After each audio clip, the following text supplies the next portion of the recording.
राम राम सभी को। My self नवीन कुमार। और एक कंपनी है जो कि हम लोग जंबो बैग्स नहीं देखते हैं, उन जंबो बैग्स को बनाने का काम करती है।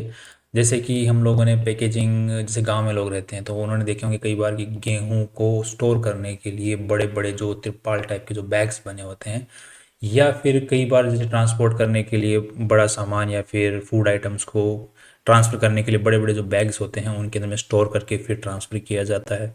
तो वो जो बड़े बड़े पैकिंग वाले जो बैग्स होते हैं वो बनाने का काम करती है। सो पैकेजिंग का जो मटेरियल होता है उसके अंदर में कंपनी काम करती है। यही कंपनी स्टॉक मार्केट से पैसे उठाने की ट्राई कर रही है। कंपनी का नाम है बल्क कॉर्प इंटरनेशनल।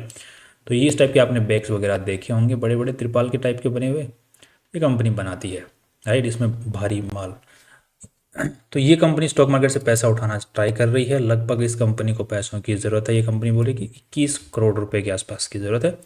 और यहाँ पर जो वैल्यू लगा रही है कंपनी खुद की वो है 79 करोड़ रुपीज़। तो इस वीडियो में हम लोग यही पे चर्चा करने वाले हैं, कंपनी के पॉजिटिव्स नेगेटिव्स, कंपनी के प्रमोटर्स डायरेक्टर्स की चर्चा यहाँ पे करने वाले हैं। और हम लोग फ्यूचर को थोड़ा सा ऐसे ऐसे भांपने की कोशिश करने वाले हैं यहाँ पर।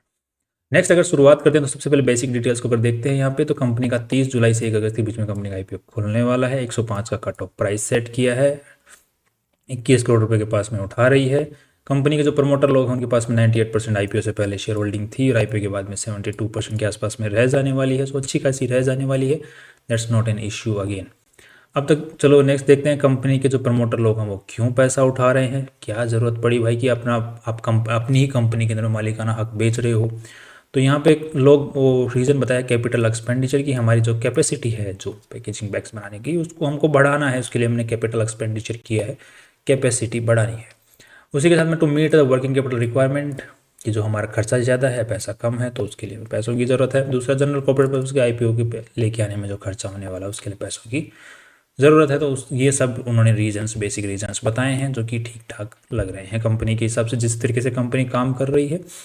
नेक्स्ट अगर देखते हैं कि कंपनी आज के दिन किस तरीके से कमाई कर रही है, तो यहाँ पर कंपनी 21 में 31 करोड़ की कमाई की, फिर 14 अच्छी खासी ग्रोथ देखने को मिली यहाँ से 21 से 22 में।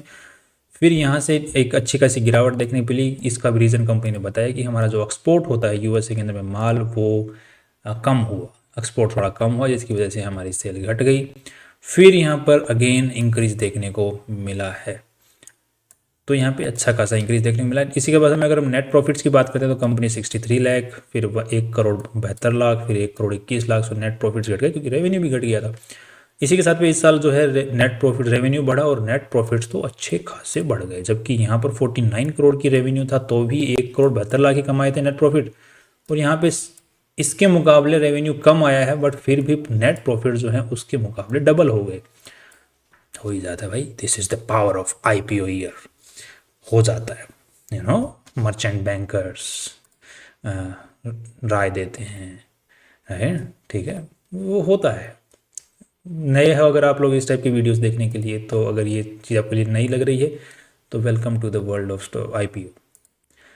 नेक्स्ट अगर देख लेते हैं हम कंपनी के कुछ आरएचपी के अंदर में कुछ चीज़ें हैं जो कि हमने स्क्रीनशॉट लिए हैं, उनके बारे में थोड़ा सा डिस्कशन कर लेते हैं। इसी के साथ में कंपनी के ये इस तरीके से कैपिटल एक्सपेंडिचर 2 करोड़ रुपए कंपनी नए कैपिटल एक्सपेंडिचर, जो नई फैक्ट्री जो कंपनी बढ़ा रही है, एक्सपेंड कर रही है अपने आप को, कैपेसिटी को, उसमें खर्च करने वाली है। 11 करोड़ रुपए जो खर्चा होने वाला है बाद में कंपनी को चलाने के अंदर में, उसको ऊपर कंपनी पैसा खर्चा कर रही है। ये आईपीओ में जो पैसे उठा रही है उसका। कंपनी के जो प्रमोटर लोग हैं इनके ऊपर में कुछ ज़्यादा कोई खास केसेस वेसेस नहीं है, टैक्स रिलेटेड प्रोसीडिंग्स हैं, बट उसके अंदर जो पैसा अटका हुआ है वो लगभग मान के चलिए 6 करोड़ रुपए का कंपनी को नुकसान हो सकता है। ग्रुप कंपनीज का सब कुछ मिला के जो बना हुआ है पैसा, उसकी बात हम लोग यहाँ पर कर रहे हैं। नेक्स्ट देखते हैं तो कंपनी के जो रिलेटेड पार्टी ट्रांजेक्शन्स हैं वो बहुत अच्छे खासे हैं। और यहाँ पर एक काफ़ी बड़ा नेगेटिव पॉइंट भी नज़र आता है कि कंपनी जो है एक ही सेगमेंट के अंदर में 3 कंपनियां काम कर रही हैं। मतलब जो कंपनी के प्रमोटर लोग हैं, मालिक लोग हैं, डायरेक्टर लोग हैं, उन्होंने इसी टाइप का काम करने वाली 3 कंपनियां खोली हुई हैं। अब तीनों कंपनियां कौन कौन सी हैं, तो उनका अगर हम लोग यहाँ पे नाम देखते हैं तो एक का नाम है उमाश्री टेक्सप्लास्ट। तो सेम सा ही काम करी, वही जंबो बैग्स वाले या फिर बैग्स बनाने का कंपनी, पैकेजिंग का मटेरियल बनाने का काम करती है। इसी के साथ में ये एक दूसरी कंपनी है सोलोस नाम से, ये कंपनी भी सेम ही पैकेजिंग का काम करती है, पैकेजिंग मटेरियल बनाने का। बट इसकी जो पैकेजिंग है वो छोटे पैकेजिंग्स में ज़्यादा डीलिंग है, छोटे मोटे के अंदर। वो थोड़ी 100, 150, 500, 600, 1000 कुंड मतलब किलो के हिसाब से बनाते हैं पैकेजिंग्स। ये छोटे पैकेजिंग बना रही है सोलोस वाली। और थर्ड जो हमारी जो आईपीओ लेके आ रही कंपनी बल्क कॉर्प इंटरनेशनल, ये कंपनी भी जंबो बैग्स बनाने का यूजुअली काम करती है। तो ये मेरे को रीज़न ये थोड़ा काफ़ी नेगेटिव लगा कि एक तो ये जो उमाश्री है और ये जो बल्क कॉर्प है ये तो सेम से ही प्रोडक्ट बना रही है, इसीलिए इनके बीच में अगर आप लोग यहाँ पे चेक करोगे तो रिलेटेड पार्टी जो ट्रांजेक्शन हैं वो अच्छे खासे हैं। इस कंपनी ने इस साल 46 करोड़ का तो पूरा सेल किया, जिसमें से 30 करोड़ रुपए का माल तो उमाश्री टेक्स प्लास्टिक खरीद के बेचा है। अपनी ही कंपनी से ये कंपनी माल खरीद रही है और फिर आगे बेच रही है। साथ में इन्होंने इसी साल जो है 10 करोड़ रुपए का माल तो उमाश्री को ही बेचा है, माल बनाया और अपनी कंपनी को बेच दिया। सेल तो काउंट हो गई, बट रियलिटी में वो सेल हुई का मतलब आपस में ही कंपनियां माल खरीद रही हैं, बेच रही हैं, खरीद रही हैं, बेच रही हैं और रिसिप्ट्स काट रही हैं और दिखा रही हैं सेलिंग। तो ये काफ़ी नेगेटिव पॉइंट है। दूसरा नेगेटिव पॉइंट कि यहाँ बेवकूफ़ बनाना आसान है। दूसरा पॉइंट ये तो हो गया सेल के हिसाब से बेवकूफ़ बनाना। दूसरा कि एक ही मालिक लोग एक ही टाइप का काम करने वाले तीन तीन कंपनियों का कर क्या रहे हैं। एक कंपनी बहुत है भाई, राइट। अब तीन कंपनियां बना रहे हो, एक कंपनी के नाम पे पैसा उठा रहे हो, तो कल को जो इन्वेस्टर्स इस कंपनी में पैसा लगाएंगे उनके राइट्स सिक्योर कैसे होंगे? कॉन्फ्लिक्ट ऑफ इंटरेस्ट आ जाएगा, क्योंकि इन्वेस्ट जो आज के दिन जो प्रमोटर लोग हैं उनको सेल दिखानी है, रेवेन्यू दिखाना, उनको प्रॉफिट कमाना, तो वो तो दूसरी कंपनी जो सेम साई काम कर रही है उसके थ्रू प्रॉफिट कमा लेंगे। बट जो इन्वेस्टर्स इस कंपनी में इन्वेस्ट कर रहे हैं उनको तो जब ये कंपनी प्रॉफिट कमाएगी तो फायदा होगा। अब दूसरी चीज़ कॉन्फ्लिक्ट ऑफ इंटरेस्ट, जो प्रमोटर लोग डायरेक्टर लोग हैं जो प्रॉफिट कमाएंगे नेट प्रॉफिट, तो इस कंपनी में तो उनको बांटना पड़ेगा 25%, जो बाकी का जो 28% शेयरिंग है वो मालिक कोई और है, जनता हो गई, तो उनके साथ में प्रॉफिट को शेयर करना पड़ेगा। अब वही काम जो वो दूसरी कंपनी जो उनकी बनी हुई है प्राइवेट लिमिटेड कंपनी उमाश्री हो गई या फिर सोलोस हो गई, उनके थ्रू अगर काम करेंगे तो 100% नेट प्रॉफिट उनका खुद का रहेगा। तो वो कॉन्फ्लिक्ट ऑफ इंटरेस्ट है यहाँ पर बहुत भयंकर। तो फ्यूचर के अंदर अगर प्रमोटर्स का, डायरेक्टर्स का मन और लालच तो आ ही जाता है, खैर आता ही है, आ ही क्या जाता है। तो यहाँ पर इन्वेस्टर्स के सेफ गार्ड करने वाली सिचुएशन यहाँ पर नहीं है। इन्वेस्टर्स को फ्यूचर के अंदर में अच्छा खासा धोखा यहाँ पर मिल सकता है। यही मेरा एक मेन कंसर्न इस कंपनी को लेकर के है, क्योंकि यहाँ पर ये कंपनी खुद बोल भी रही है as a conflict of interest may arise in allocating business opportunities amongst our company, right. कोई बड़ा ऑर्डर आ गया तो वो दूसरी कंपनी को दे देंगे, ये इन्वेस्टर ये जो कंपनी इसको देंगे, क्यों। नेक्स्ट अगर देख लेते हैं कंपनी की और चीज़ों के बारे में, तो यहाँ पर कंपनी का आज के दिन मोस्ट ऑफ द जो सेल आ रही है 68% के आसपास में वो एक्सपोर्ट से आ रही है, उसमें भी यूएसए को माल बिक रहा है। That is not a big deal. Next अगर देखते हैं कंपनी के आज के दिन ट्रेड रिसीवेबल्स की बात करते हैं, तो यहाँ पर कंपनी के आज के दिन बैलेंस शीट के अंदर में अच्छे खासे ट्रेड रिसीवेबल्स हैं। अचानक से कंपनी का, ठीक है, शेयर कैपिटल बढ़ जाता है, शेयर कैपिटल तो बढ़ जाता है, कोई दिक्कत वाली बात नहीं है, रिजर्व्स सरप्लस बढ़ जाता है। बट यहाँ पर बैलेंस शीट की साइज अचानक से 17 करोड़ से 32 करोड़ चली जाती है।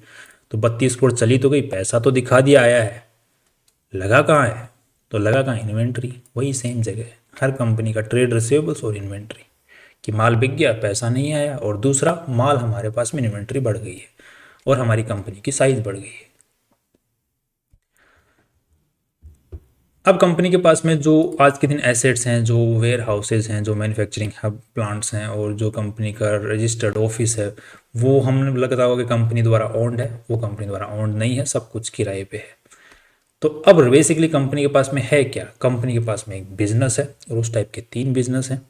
उसमें से मोस्टली जो इस कंपनी के पास में एसेट्स कुछ भी नहीं है, फिक्स्ड एसेट्स के नाम पे धेला है, जो कि जैसे लैंड वगैरह है वो धेला ही है कंपनी के पास में।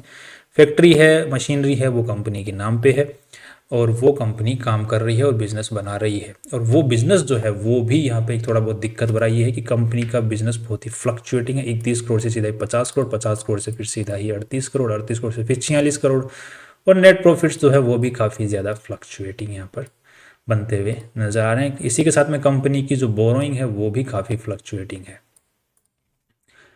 तो थोड़ा सा fluctuating manner, conflict of interest और थोड़ा सा मैनिपुलेशन कंपनी की बैलेंस शीट के अंदर में क्लियर कट नज़र आता है। कंपनी के पास में जो एसेट्स हैं वो कुछ खास है नहीं। तो जो कंपनी की वैल्यू लगाई गई है 78 करोड़ रुपए, किस बेसिस पे है, यही समझ के बाहर है। नेक्स्ट, कंपनी ने इन्हीं चीज़ों के साथ में एक रंग और देने की कोशिश की है। कंपनी बोल रही है कि कंपनी सोलर प्लांट लगाना चाहती है यहाँ पर। अगर हम लोग यहाँ पर देख पाएंगे बल्क और details of the solar power plant is as follows. तो कंपनी सोलर पावर प्लांट लगाना चाह रही है 2,18,00,000 रुपए का। ग्रिड टाइड नाम से इंस्टॉलेशन टाइप जो है ग्रिड टाइप से होगा। इसके लिए कंपनी ने ज़मीन सेलेक्ट कर ली है किराए की, ऑफकोर्स खरीदने नहीं वाली है। उस किराए की ज़मीन के ऊपर में ये कंपनी सोलर पावर प्लांट लगाना चाहती है, जिसकी वजह से कंपनी को ये कितना 500 किलोवाट पावर का जो कैपेसिटी का लगाना चाहती है। तो कंपनी ने एक सोलर पावर प्लांट का रंग भी देने की कोशिश किया है अपने आईपीओ को, क्योंकि आजकल जो सोलर पावर प्लांट वाली जो कंपनियां हैं जो इस सेक्टर में काम कर रही हैं उनको बहुत वैल्यू मिली हुई है। तो कंपनी ने भी उस चीज़ का प्रॉफिट उठाने का यहाँ पर नाम देके कोशिश करने का ट्राई किया है।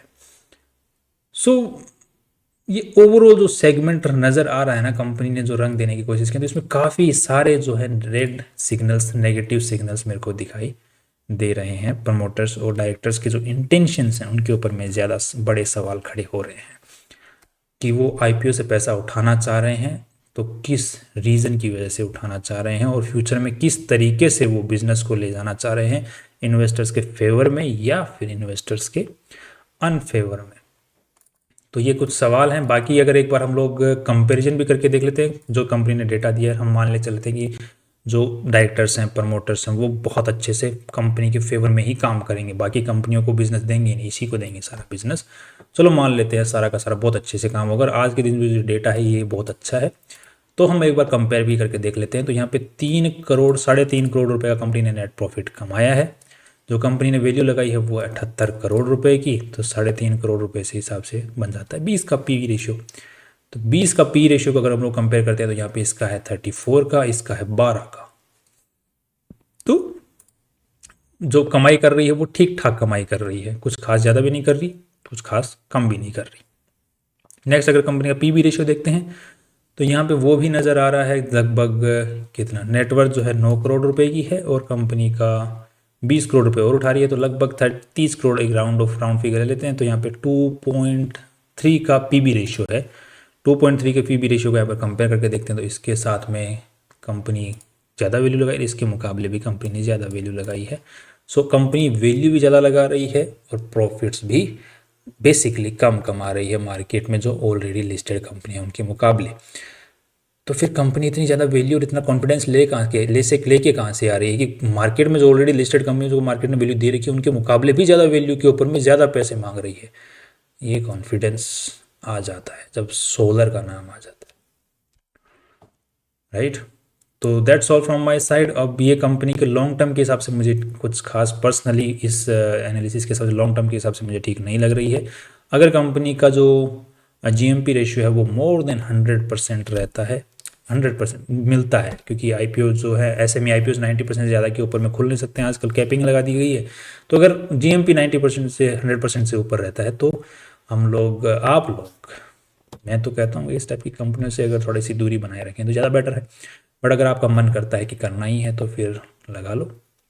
बट जो पैसा आप लगाओ वो आपके पास में जितना स्टॉक मार्केट में पैसा लगाने के लिए है उसका सिर्फ 2-3% ही लगाना, ताकि डूबे तो दुख ज़्यादा ना हो। लॉन्ग टर्म के हिसाब से ठीक नहीं लग रही है फिलहाल के तौर पे। थोड़ा सा हमें अगले जो एनुअल रिपोर्ट्स आने वाले उनको और एनालाइज करना पड़ेगा कंपनी के बारे में। शॉर्ट टर्म के हिसाब से एक बार कंपनी को एक बार थोड़ा सा मैनिपुलेशन या फिर जो क्या बोलते हैं ऑपरेट करने की कोशिश करें तो उस चीज़ का फ़ायदा उठाने का मौका मिल सकता है। That's all from my side. और बाकी आप कोई भी फाइनेंशियल डिसीजन लेते हैं, फाइनल डिसीजन लेते हैं, हमारे फाइनेंशियल एडवाइजर को पूछ के और रिसर्च करके फिर ही लें, मेरे हिसाब से ना लें। That's all. कल फिर मिलते हैं नए इंपॉर्टेंट वीडियो के साथ में। सी यू टुमारो।